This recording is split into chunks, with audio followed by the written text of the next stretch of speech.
Umhlangano wabaholi bamazwe e-G20 uzobanjwa ngaphansi kwesiqubulo esithi Solidarity, Equality and Sustainability esiphakamisa ukubambisana ekwakheni ukulingana okuzinzile emazweni angaphansi kwe-G20. Umhleli wezindaba zombusazwe eNewsroom Africa uVuyo Mvoko unkanise eNasrec Expo Center lapho kuzobanjelwa khona lo mhlangano we-G20 kusasa kuzokube yisonto. Sixhumana naye bukhoma-ke njengamanje. Vuyo, siyakwamukela ezindabeni zethu. Umhlangano we-G20 ubeka iNingizimu Afrika ebalazweni lomhlaba njengosihlalo wale nhlangano. Unjani umuzwa ngaphambi kwalo mhlangano?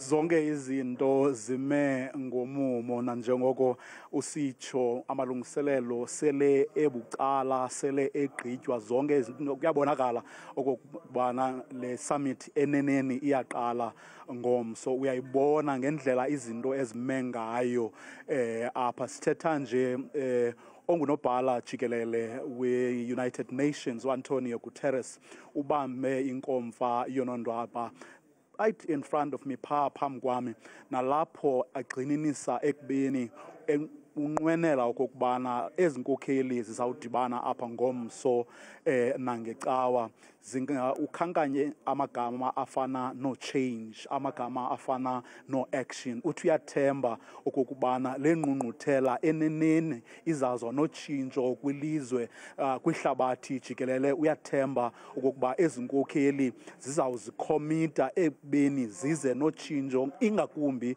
kubantu abahlelelekileyo, abantu abahluphekileyo, abantu abangakwazi ukuzenzela nto kwihlabathi jikelele. Esithi iinkokheli mazincede ingakumbi amazwe anemali, ingakumbi amazwe amakhulu nanamandla ukugqitha amanye amazwe. Uyecela okokubana angazibeki phambili wona okanye abeke amazwe awo phambili. Makacingele abantu abahluphekileyo, makacingele abantu abangakwazi ukufikelela nabafuna ukufikelela kule namazwe afuna ukufikelela kule ndawo amazwe amakhulu afana noAmerica noChina akuwo.